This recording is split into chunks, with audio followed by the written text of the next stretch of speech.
There's no denying that Facebook ads for real estate agents is a hot topic, but the problem is I see so many agents reaching out to me saying that their ads are not converting, they're not getting leads, it's not performing, they're getting no business out of it.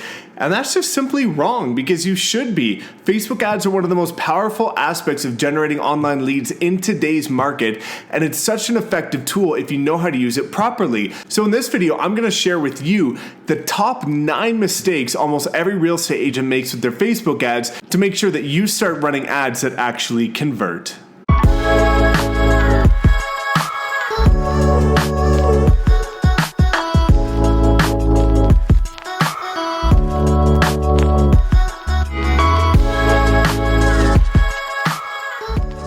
What's up, everybody? My name is Mike Sherrard. Thank you so much for tuning into my channel as always. And if you're new, welcome. Thank you so much for coming by. And if you love learning tips, tricks, and strategies how to scale your real estate business by leveraging social media and various technology, this is a channel for you. So please make sure you subscribe and lightly tap that notification bell so you don't miss another video.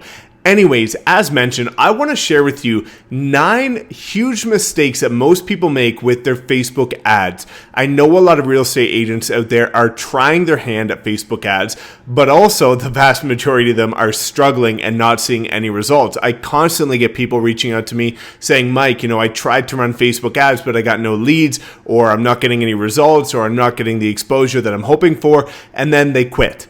And the problem is not that Facebook ads don't work for real estate. They do. I built my business on it, but they're not doing it properly. So what I want to do is I'm going to share with you 9 common mistakes that almost every single real estate agent makes with their Facebook ads. So without further ado, let's get into it. Now, one thing that I will say is if you do want my free Facebook ad guide, comment below and I'll give that to you. What I do in that guide is I outline exactly what you should be doing from the time you post your very first Facebook ad all the way to the point where you've generated a warm audience and you're converting based on a high ROI because of the fact that you've identified the right target audience, even despite all of the changes going on with Facebook and their advertising and their laws around privacy with housing and all that stuff. I still show you the proper way in order to identify your perfect target audience. So without further ado, let's get into it, guys. So I've got a couple of screens here, so sorry if I'm looking this way and that way, but I want to share with you the 9 mistakes that I see time and time again. So let's go here. I've got an example of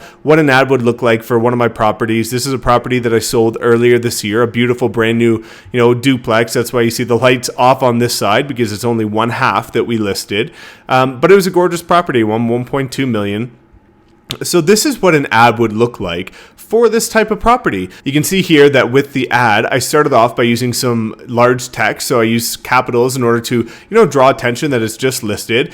And then, talking about the fact that it's brand new. It's a 3-store home by one of Calgary's top developers. And then I highlighted a couple of features. So situated across from the golf course with views of downtown. And then also some basic information. So 4-bedroom, 3.5 bathroom, 3,300 square feet. I forget if this is the exact specifications, but I'm just using this for example's sake. And then I have a call to action down here. So click below for all photos and details. Now, this is a lead generation ad. If you want to check out my other videos on how to create a lead generation ad, I'll link it in the comments below, or click up top and you can check that video out as well.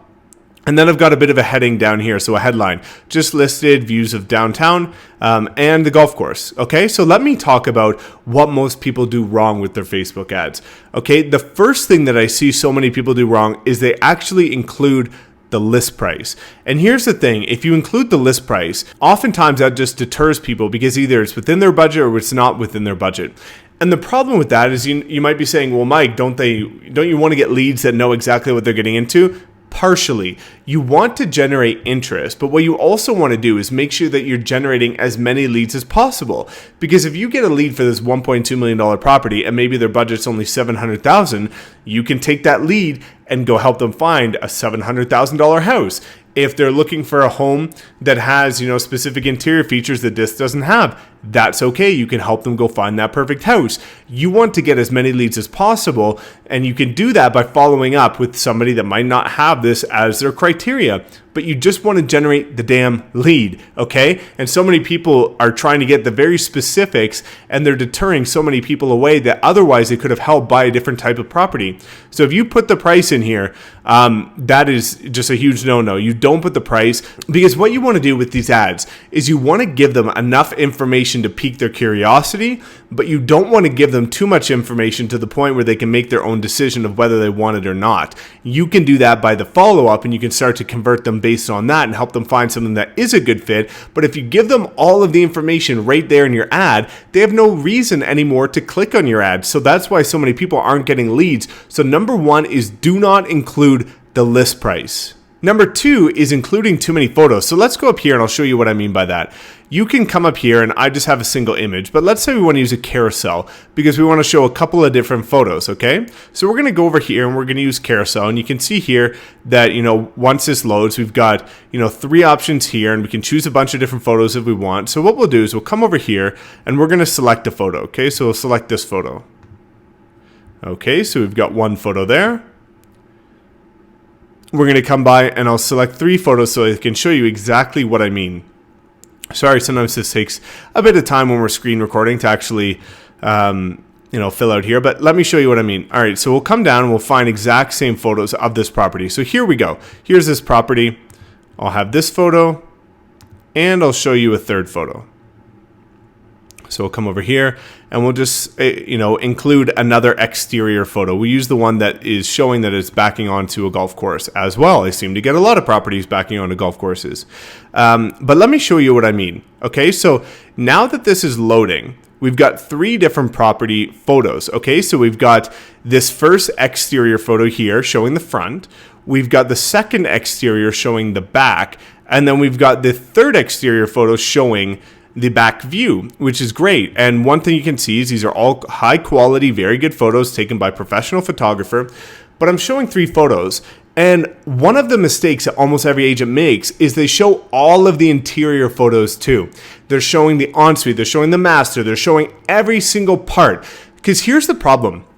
Again, going back to what I said just a few seconds ago, you want to give them enough information to pique their curiosity and click to become a lead. But if you give them all of the information, they no longer have a reason to click on your ad. So the 3 things that most people care about with a property, statistically speaking, is the master bedroom, the ensuite, and the kitchen. So if you include photos of the master bedroom, the ensuite, and the kitchen, that will give people enough information to make the decision that based on those, if it doesn't look like how they want it to look like, they will not opt into your photo and they will not become a lead for your business. So what I like to do is I like to show enough photos to show that the property is great and highlight the top features, but I don't like to give so much information away, and I always exclude those 3 photos. Now, you can go ahead and include an interior photo, so let me show you what that could look like.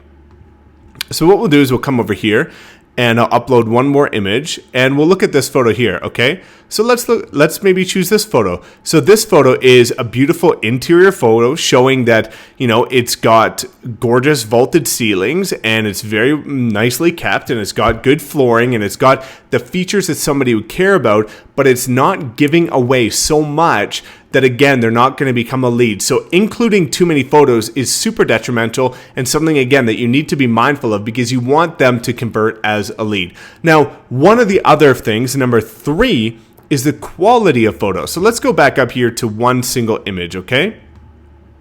Now, let me show you an example. You can see here on this ad that I was showing you, this is a gorgeous photo that my photographer took in twilight in the night, showing how beautiful it is. Let me show you what I see time and time again so many agents do. I'll add a photo that's an example. This photo right here.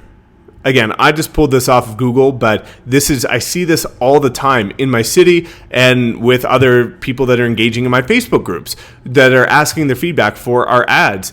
And their photos look like this, and you're going to see the difference, guys. You need to make sure that the quality of your photos are very high because, again, people are now becoming more familiar with ads. And if they see something that looks like this here on the screen, that doesn't look very beautiful. If you took a photo of this property with a professional photographer, whether it be in the daylight or twilight, it would make a world of a difference. But because this looks like some iPhone or handheld camera picture, that doesn't look very enticing. It almost looks like a foreclosure, even though it might be a beautifully kept property. So make sure, number 3, is that all of your photos that you're using are very high quality. Now, let's go on to number 4. Number 4 is too much text, and I'll show you an example of what that looks like as well. Let's say we go over here to one of my listings that we recently listed here, which is this gorgeous acreage, $780,000. I see so many agents do this all the time, and it's the worst thing that they can do. They come over here, they take their full listing description, they take this and they copy it in here, and they go like this, and they separate it by a couple lines, and maybe they go like this, and they'll break it out a little bit. And I see that all the time, the full listing description in your freaking ad. This is such a stupid mistake. And again, it's going to overwhelm people with information. A lot of people are looking on mobile and it's going to be tiny text. It's not as easy to read, especially if they're older. And it just doesn't look clean. People are going to have to search for the information. You want to make sure, as you can see here with my previous ad, you want to make sure that it's clean, that you are giving them the right information. You want to make sure that you're highlighting the important details so that it's clean and it's easy. And at a first glance, they can decide whether or not they want to click on this ad. Again, based on the quality of the photo and the copy that's written in the text. So you want to make sure it's clean. I like to use a couple emojis just to separate as well and help it stand out. One thing that I like to do as well is use hashtags, because here's the thing: if you're using it on Facebook, it shows up as a bold, or it can show up as a link. So if you want to use Calgary and we want to take a hashtag and put it here, that suddenly shows up as bold text on a phone, or on a desktop it shows up as a link. So you can see here, that's another great way to separate your text just by adding a hashtag. But you want to make sure that your descriptions are nice and clean and very easy to read at a first glance. Okay, number 5, no free home evaluations, guys.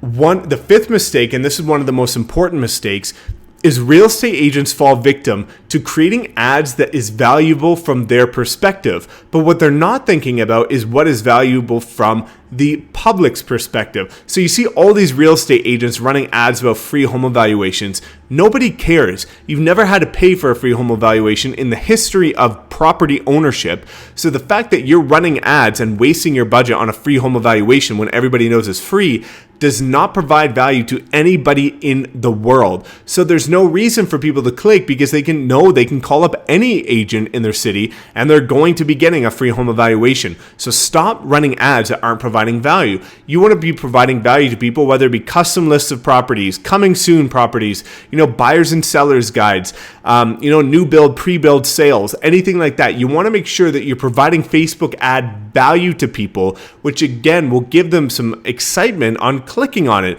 Because if they can just go elsewhere and find information exactly like you're presenting here, why would they click on your ad? So always come from the place of providing value, and don't just think about what everybody else is doing, because everybody else is usually doing it wrong. So don't follow in their footsteps. Make sure you're coming from a place of providing value. Now, here's another one, is number 6, no call to action. A lot of people forget to do something like this: click below for all photos and details.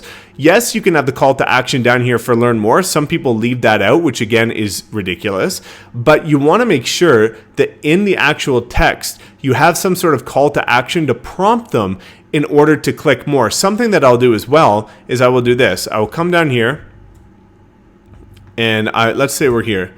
I will say view photos and details.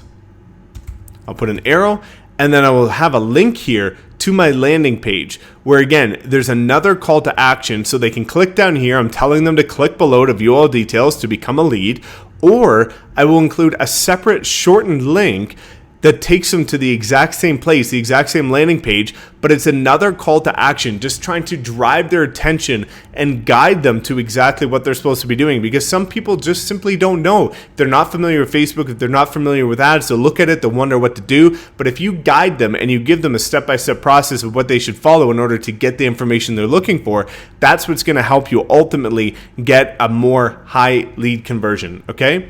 Now, going down to the landing page, that's another mistake that a lot of people make. Let's go down here, because again, this is a lead ad. So let me show you a mistake that so many people make. We'll wait for this to come up. So I see this all the time again. We'll come down here and I see people that are creating leads that look like this. They have the full name, they have the phone number, and then they start adding a ton of information in here for people to fill out. They want the street address. They're going to add in a custom short answer saying, are you looking to buying or selling? And they add all of this information, which again overwhelms people and is another objection for them to go through the process of becoming a lead. If you start implementing all of these different pieces of information that you want them to provide, they're likely going to step back, say, I don't want to provide that information, and they're not going to become a lead. So all you need for somebody to become a qualified lead is their name, their email, and their phone number. Anything else you can get just by calling them and following up and nurturing that lead and qualifying them on the phone. But all you should be trying to get from your lead ads are the email, first name, and or last name, and their phone number. So again, don't make the mistake of getting greedy with information and trying to pull everything at once, because that's going to limit your leads and it's ultimately going to deter people that were on the fringe of going through the process. Now, the 8th one is not split testing or optimizing your stuff. So again, what do I mean by that? Sometimes when people are running buyer's guides or seller's guides or not property specific information, they're just trying to generate general buyers and sellers leads. A lot of people make the mistake of not testing. What you should be doing is using a couple different images and then split testing those to see based on Facebook's algorithm which one's converting the best. Because I've gone through ads time and time again where I thought I had the best image, but an image that I didn't even consider but decided to try out ended up outperforming it by a long shot. Otherwise, I would have been not getting the best ROI on my ad spend because I was using an image that I thought was going to convert high, but actually didn't. So what you need to be doing with general buyers and sellers lead generation is making sure that you're testing. Now, number 9, and this is something that, again, you're going to get information on my free Facebook ad guide, so comment below, is they're not familiar with you. This is like, let's say you're single and you want to go, you see this pretty girl at the store, and you walk up to her, and the first thing you say is, will you marry me? That's probably going to be a hard no. That's the same as you running Facebook ads to a cold audience and hitting them with calls to actions to book appointments. It's going to be a hard no because you've built up no trust with them. They have no idea who you are, and you need to build up and warm up your audience. So again, in my free guide, what I explain to people is that you need to start to warm up people by providing value add content first. And once you've been able to create retarget and lookalike audiences to the point where you can get in front of them second, third, fourth, and fifth time, that's when you can start hitting them with the ads, because now they're familiar with you, they've seen you, they like your content, and now you can start to provide value added call to actions in your ads. So making sure that you warm up your audience and not just constantly going with a cold audience like most do. So those guys are my 9 biggest, most common mistakes that I see people make with their Facebook ads, and I want to make sure that you avoid each and every one of them. If you have any more questions about what to do with your Facebook ads, comment below. Otherwise, please make sure you like this video, smash that subscribe button, and we will see you next time.